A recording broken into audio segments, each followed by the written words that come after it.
ગુજરાત રાજ્યના અલગ અલગ પોલીસ સ્ટેશનોમાં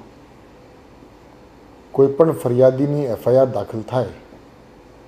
એ આ એફઆઈઆર દાખલ થયા પછી સ્થાનિક પોલીસ તરફથી શું કાર્યવાહી કરવામાં આવી રહી છે અને એમના કેસમાં શું પ્રગતિ છે એ જાણવા માટે સ્વાભાવિક રીતે ફરિયાદી ખૂબ ઉત્સુક હોય છે, જાણવા માગે છે કે આપણે જે ફરિયાદ કરી છે એમાં પોલીસ શું કરી રહી છે. અત્યાર સુધી શું થતું હતું કે આ માહિતી મેળવવા માટે ફરિયાદીને પોલીસ સ્ટેશનમાં જઈ જે તપાસ કરનાર મામલતદાર છે એમને મળે, એમને પૂછે કે સાહેબ શું કાર્યવાહી એમાં થઈ છે, શું પ્રગતિ થઈ છે, મને બતાવો. પોલીસ સ્ટેશનમાં જાય, તપાસ મામલતદાર હાજર હોય, ક્યારે હાજર ન પણ હોય, એટલે એ આખી વ્યવસ્થા જે હતી એના કારણે ફરિયાદીને યોગ્ય રીતે સમયસર એમના ફરિયાદના અનુસંધાને શું કાર્યવાહી થઈ છે એની કોઈ માહિતી મળતી નહોતી. ગુજરાત પોલીસને એમ લાગ્યું કે તમામ ફરિયાદીને આ હક છે,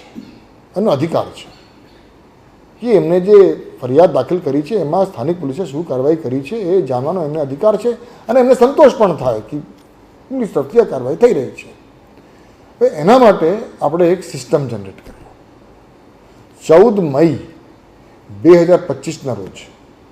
ગુજરાત રાજ્યના માનનીય મુખ્યમંત્રીશ્રીના હસ્તે આપણે એક વ્યવસ્થા ચાલુ કરવામાં આવી અને એ વ્યવસ્થા છે જેને આપણે નામ આપ્યું છે આઈ પ્રગતિ, એટલે intelligent progress reporting and grievance addressing through technology initiative. I પ્રગતિના માધ્યમથી શું થાય છે, કોઈ પણ એફઆઈઆર દાખલ થાય તો એફઆઈઆર દાખલ થતાની સાથે જ આ ફરિયાદીના મોબાઈલ નંબર ઉપર એક મેસેજ જાય કે તમારા ફરિયાદ ઉપરથી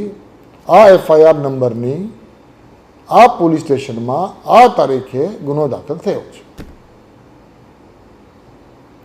એ પછી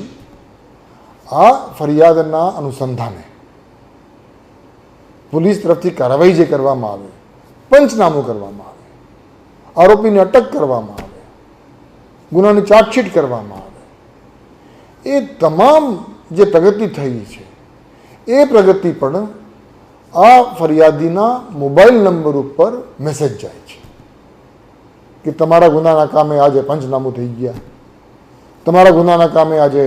આરોપી અટક કરવામાં આવ્યું છે, તમારા ગુનાનો તપાસ પૂર્ણ થઈ ગઈ છે, ચાર્જશીટ કરી દેવામાં આવી.